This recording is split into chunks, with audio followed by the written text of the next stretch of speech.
दोस्तों मारी गुज्जुनी मौज चैनल में आपનું સ્વાગત છે। આજના વિડીયોમાં આપણે વાત કરવા જઈએ છીએ કે લાઇટ જવાના કારણે ઘરમાં બધા એકબીજા ઉપર કેમ ઝઘડો કરી રહ્યા છે, ગરમીના કારણે બધા એકબીજા ઉપર ગુસ્સો કેમ કર્યો, કોના ઉપર કોને ગુસ્સો કર્યો અને આજે તો સંજયભાઈએ કયો નાસ્તો બનાવ્યો, એકદમ નવી જ આઈટમ અને અડધી રાતે ચૂલા ઉપર બધા શું કરી રહ્યા છે, જુઓ તો ખરા કેટલા બધા લોકો ભેગા થયા છે ત્યાં। તો આ શું થયું દોસ્તો તે બધું જ જાણવા મળશે તમને મારા આ વિડીયોમાં।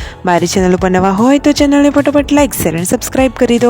फूल video in Thakur family blog channel दोस्तों फूल वीडियो ने लिंक डिस्क्रिप्शन में मूकेली ज छे, त्यां जईने तमे आखो विडियो वॉच करी शको छो अने आवी टूंकी टचोकड़ी लाइव लेटेस्ट एंड ट्रेंडिंग माहिती मेळववा माटे मारी चेनलने फटाफट सब्सक्राइब करी दो। तो दोस्तों हवे तमने वधारे राह न जोडावता तमने बधुं ज जणावी देवामां आवशे के आजे शुं बन्युं। तो दोस्तों जुओ तो खरा तमे विडियोमां लाइव जोई शको छो कि संजयभाई आजे नाસ્તામાં કંઈક અલગ જ રેસીપીથી બનાવી રહ્યા છે।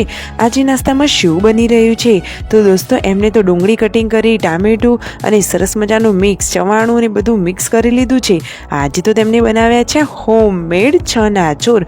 वाव, सांभळीने ज मोढामां पाणी आवी गयुं। ने डूंगળી अने टामेटू पण मस्त कटिंग करेलुं छे अने मस्त रसाळीदार एकदम લીંબુ નીચોઈ દેવાનું એટલે તો બાકી ખાવાની મજા જ પડી જાય। સાચી વાત ને, તેમને તો આજે ઘરે સરસ રેસીપી બનાવી દીધી। બધાને આ નાસ્તો બહુ જ પસંદ આવ્યો અને જુઓ તેમના મમ્મી પપ્પાને તો હતો ઉપવાસ, તો તેમને આ નાસ્તો નહોતો કર્યો અને ઘઉં થોડા સાફ કરવાના બાકી હતા તો એ બધા લોકો સાફ કરી રહ્યા હતા। એક દાદીમાં આવ્યા હતા ઘઉં લેવા માટે। તો જુઓ આ ફેમિલીના લોકો દાન પણ ખૂબ સરસ કરે છે, લોકોની સેવા કરવામાં તે હંમેશા તત્પર હોય છે। તો એ દાદીમાને ઘઉંની થોડી જરૂર હતી તો તેમના મમ્મી તો એમને ટોક્કર ભરીને ઘઉં આપ્યા। ખરેખર ખૂબ સારું કામ કર્યું। અને દોસ્તો અચાનક જ વરસાદનો માહોલ આવી ગયો, અચાનક વરસાદ શરૂ થઈ ગયો તો ઘઉંના કોતળાને બધું ફટોફટ અંદરની સાઈડ લાવી દીધું, કારણ કે પછી વરસાદનું પલળી જાય। ઘરે આવ્યા હતા સબસ્ક્રાઈબરો, આ સબસ્ક્રાઈબરો મુંબઈથી આવ્યા હતા। એમને તો વ્યૂના આજે બહુ વખાણ કર્યા અને રાતનો ટાઈમ થવા આવ્યો હતો, લાઇટ જતી રહી હતી અને પૂનમ ભાભી જુઓ જમવાનું બનાવી રહ્યા છે। મિતાંશ તો સરસ મજાનો એકલો એકલો પણ રમી રહ્યો છે।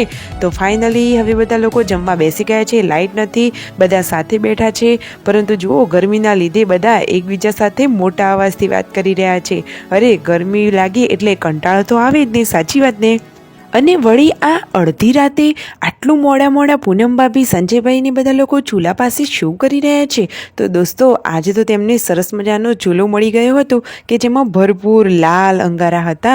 તો એમને તો મકાયા શેકવાનો આજે જોરદાર મોકો મળી ગયો। તો ઘરના બધા જ લોકોએ આજે જમ્યા પછી પણ અડધી રાતે આજે મકાઈની પાર્ટી કરી।